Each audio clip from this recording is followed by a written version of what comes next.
अखिलेश यादव के जख्मों पर नमक रगड़ने की तैयारी। अपर्णा यादव के नाम पर बीजेपी चलेगी बड़ी चाल। अपर्णा यादव का भाई भी अब इस रणनीति में हो गया शरीक। दावा कि 11 साल धक्के खाए लेकिन 60 दिन में हम देंगे तोहफा। देखिए क्या है बीजेपी की नई चाल का नया पैंतरा। अखिलेश यादव जितना हार के जख्मों को भरने की कोशिश कर रहे हैं, उतना ही अपर्णा यादव उन्हें कुरेदने का काम कर रही हैं। और इस काम में अपर्णा यादव को पूरा सहयोग बीजेपी की तरफ से मिल रहा है। ये वही अपर्णा यादव हैं जो भैया कहकर अखिलेश यादव को बुलाती रही हैं, लेकिन अब भैया की हार से मिले जख्मों पर नमक रगड़ने का काम कर रही हैं। यह आरोप लगाते हुए सपाई अब अपर्णा से खफा दिख रहे हैं और यह मुखालफत एक तस्वीर के वायरल होने के बाद शुरू हुई। क्या अपर्णा यादव बीजेपी का मात्र एक मोहरा बन गई हैं? क्या अपर्णा यादव अखिलेश यादव के साथ जो कर रही हैं वो सही है? आपकी राय क्या है? हमें कमेंट करके जरूर बताएं।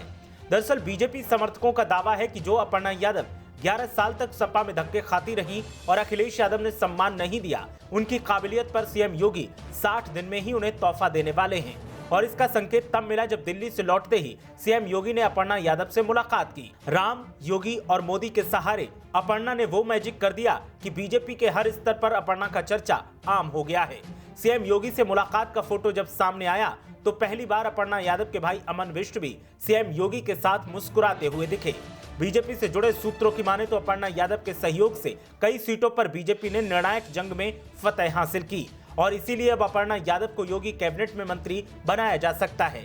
दिल्ली में आला कमान के साथ मंथन कर लौटे सीएम योगी ने जिस तरह से अपर्णा यादव को मिलने के लिए बुलाया, उससे साफ हो गया कि अपर्णा को सपा परिवार से दूरी बनाने का बड़ा तोहफा मिलने वाला है। उधर अपर्णा यादव अखिलेश यादव तो क्या पूरे सपा परिवार को चिढ़ाने का कोई मौका हाथ से नहीं जाने देती। पहले अपनी बेटी से सीएम योगी का तिलक करवाया और सपा को जमकर चिढ़ाया, तो अब एक और धमाका जल्द ही अपर्णा यादव कर सकती हैं। आपको बता दें कि सपा परिवार से अलग होकर कोई भी नेता खास करिश्मा नहीं कर पाया, लेकिन अपर्णा यादव वो पहली शख्स बनेंगी जो सपा को छोड़कर कुछ बड़ा हासिल करने वाली हैं। और बीजेपी मेनका गांधी की तरह अपर्णा यादव को इस कदर आगे बढ़ा रही है कि जो अखिलेश यादव अब तक अपर्णा यादव से बचते रहे हैं, उनको सियासत में आगे अपर्णा का नाम लिए बिना सत्ताधारियों की चर्चा करना कम पड़ेगा। अब सवाल इस बात का है कि बीजेपी आला कमान के साथ बैठक में तय क्या हुआ।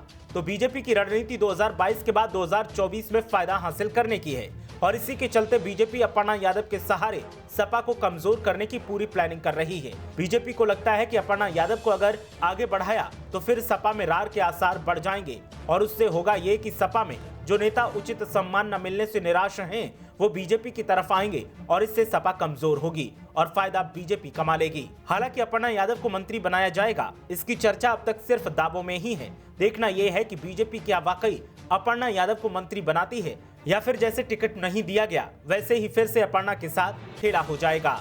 ब्यूरो रिपोर्ट, मीडिया हलचल।